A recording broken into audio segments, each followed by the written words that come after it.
Today we're going over the prep step in the infield, and we're going to start with Manny Machado. So in this video, he goes right foot first, then he just winds his base without much extra movement. His feet widen at the exact moment the ball's about to be hit, which creates rhythm and timing. Now in this clip, you can see what happens when that step is just too late. His left foot doesn't come all the way up, he gets stuck in the mud a little bit, and doesn't come up with it cleanly. And it happens to the best of us. Now the next guy is Arenado.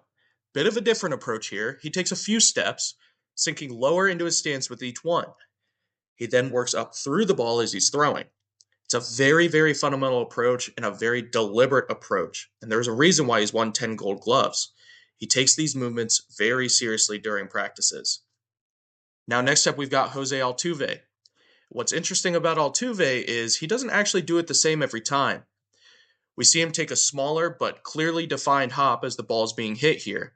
He goes right-left hop, landing on a neutral and athletic base. But then he goes right-left, right-left. And the moral of the story is to create balanced momentum towards the ball on time, no matter what that looks like. The next two guys after Altuve have very distinct footwork, but it just goes to show that there's more than one way to get it done. Here's Derek Jeter, basically jogging up to the ball as it's being hit.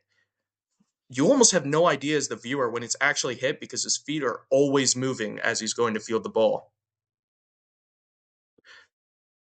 Now here's Dustin Pedroia, where it's very obvious when the ball's being hit. He's got a huge hop pre-pitch, which keeps him active, and he comes out of that hop expecting to get the ball every time.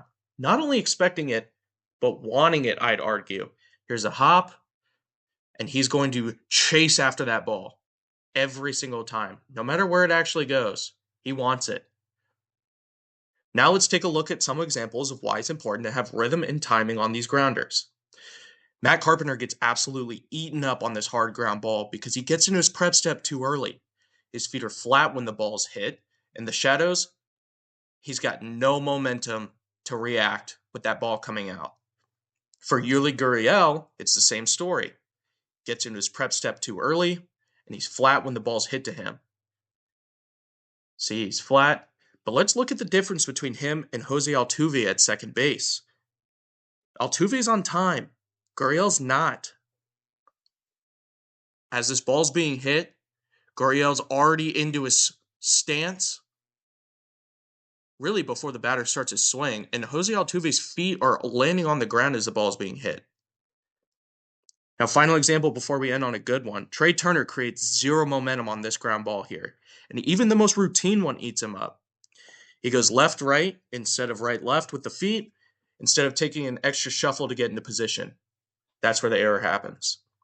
Now, creating momentum towards the ball is important for Jose Ramirez here because it turns into a chopper into a routine two-hopper right into the mitt. And yes, he practices it that way too. Take care of the fundamentals, and they'll take care of you.